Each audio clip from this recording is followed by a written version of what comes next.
Okay guys, I'm like ecstatic because we've finally come up with our new kitchen plan. The other one we weren't in love with, just replacing basically what was there with a newer version. This one we can actually make it really modern and really homely. I'll talk you through what we're thinking of doing and we'll see if that actually ends up being what we do.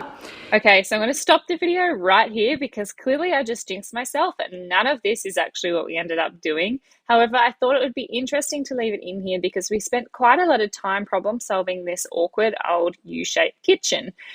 So take it as you will. However, what we ended up doing is actually renovating and doing a makeover on what was already there instead. So this will go and that will go. We want to put a new window in here that's like a picture window. To leave the back wall. We're going to put an island bench there in the center where my big fat finger is sitting, and also inset some more cupboards along the side there where the fridge currently is in the photo. So as I just said, that was all hogwash and we didn't end up doing any of it. In fact, what we did instead was a quick kitchen makeover just to save on time and money. We were quoted $16,000 for the last kitchen, and then we had a change of plans, so decided to go the DIY route for this one. I'm going to talk you through exactly what we did. So the first thing we did was remove all of the old knobs off the kitchen cupboards and bog up the holes that we weren't going to reuse, sand the timber, and then we were able to apply our B.I.N, which is the timber primer. This seals off the varnish and makes sure that no brown seeps through the paint on top. How's it going? Yeah, challenging. It is. Lazy. And not taking them off the extra hinges. Yeah, we thought we would try and paint it on the hinges, but we've still got at least another 3 coats to go. See how it goes. So we chose to leave all of the cupboards on the hinges. I would recommend putting on some good pumped up music, having a bit of a boogie, because this process does take a while. Still painting. Nothing new. We have done our second coat in one step. Well, second layer, primer, tinted primer, and the kitchen actually looks really good.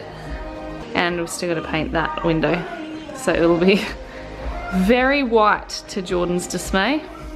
Why didn't we do this ages ago? New bench tops, thinking timber, maybe a new splashback, something that's a bit more colour, and there'll be brush gold handles on everything. Friday morning. So there's that, and we're doing the first coat of colour here. So we basically followed each other around the room. I did all the cutting in using a small brush, and Jordan did all of the rolling using a 4mm fine nap roller. So what this does is make sure that there's not texture left on the cupboard doors. If you use a really thick nap, it'll leave that bumpy sort of effect that you often see on walls. So using a fine nap helps give a really smooth finish.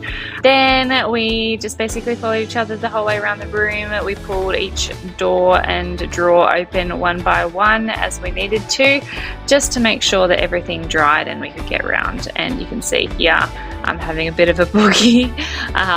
Good music certainly does help, especially when you're cutting into lots of tiny little grooves. It feels like it never ends. So here it is. This is what the kitchen looks like after the coloured coats of paint. We went with Dulux Natural White to match the walls, and this is the exciting part. We actually get to put the handles on now. So we got our handles off mydeal.com.au, and it cost us $120 for the lot. Pretty cheap stuff. So we had the long ones on the bottom cupboards and the short ones on the top cupboards and the drawers.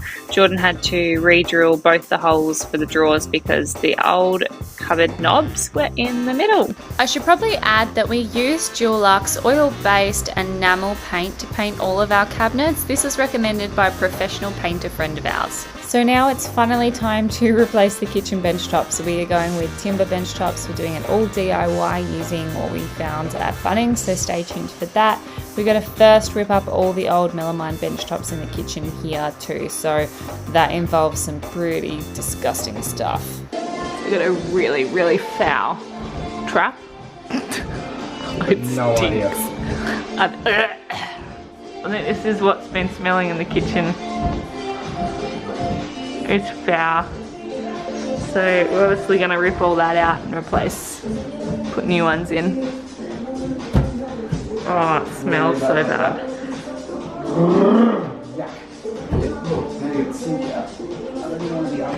It smells so bad.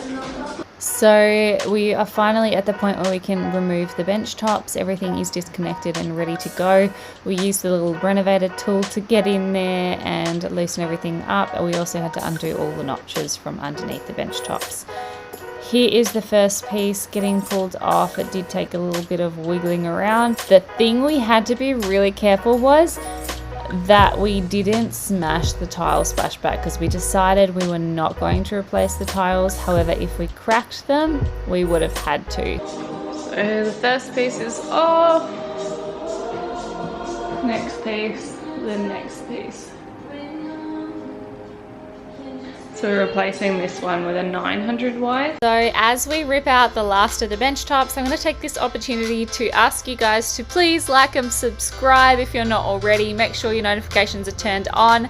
The next video is going to show our kitchen completion and how we installed the new bench tops on our kitchen and finish the whole look off.